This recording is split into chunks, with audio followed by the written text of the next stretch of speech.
ఈ రోజు చాలా మంది పేరెంట్స్ ఒక మాట అంటున్నారు, ఫోన్ చేతిలో పడితే పిల్లల చదువు అయిపోయింది. కానీ అదే ఫోన్తో వేల మంది స్టూడెంట్స్ జాబ్స్ సంపాదిస్తున్నారు. అసలు నిజం ఏంటి? మొబైల్ ప్రాబ్లం కాదు, మన యూసేజ్ ప్రాబ్లం. రోజుకు రీల్స్ 3 గంటలు, గేమింగ్ 2 గంటలు, చాటింగ్ 1 గంట, ఇలా టైం మొత్తం ఫోన్కే ఇస్తే చదువు వెనక్కి వెళ్తుంది, కాన్సన్ట్రేషన్ తగ్గుతుంది, కాన్ఫిడెన్స్ కూడా తగ్గిపోతుంది. అలా ఫ్యూచర్ కూడా స్లోగా వెనక్కి వెళ్ళటం ప్రారంభమవుతుంది. కానీ అదే ఫోన్ని స్మార్ట్గా ఉపయోగిస్తే మీ చేతిలోనే world's best teachers, free online courses, coding, artificial intelligence, English speaking, UPSC, JEE, neat preparation అన్నీ అవైలబుల్గా ఉన్నాయి. ఈరోజు ఒక స్మార్ట్ ఫోన్ ఒక చిన్న యూనివర్సిటీ లాంటిది. ఒకే మొబైల్, ఒకే ఇంటర్నెట్, ఒకే 24 గంటలు. కానీ ఒకరు టైంని స్పెండ్ చేస్తున్నారు, మరొకరు ఫ్యూచర్ని బిల్డ్ చేస్తున్నారు.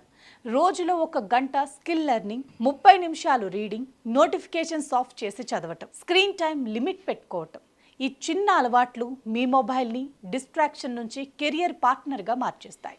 మొబైల్ మీ జీవితాన్ని మార్చదు, దాన్ని ఎలా ఉపయోగిస్తారో అదే మీ జీవితాన్ని మారుస్తుంది. ఫోన్ని టైంపాస్ కోసం వాడితే టైం మాత్రమే పాస్ అవుతుంది, లెర్నింగ్ కోసం వాడితే లైఫ్ ఫార్వర్డ్ అవుతుంది.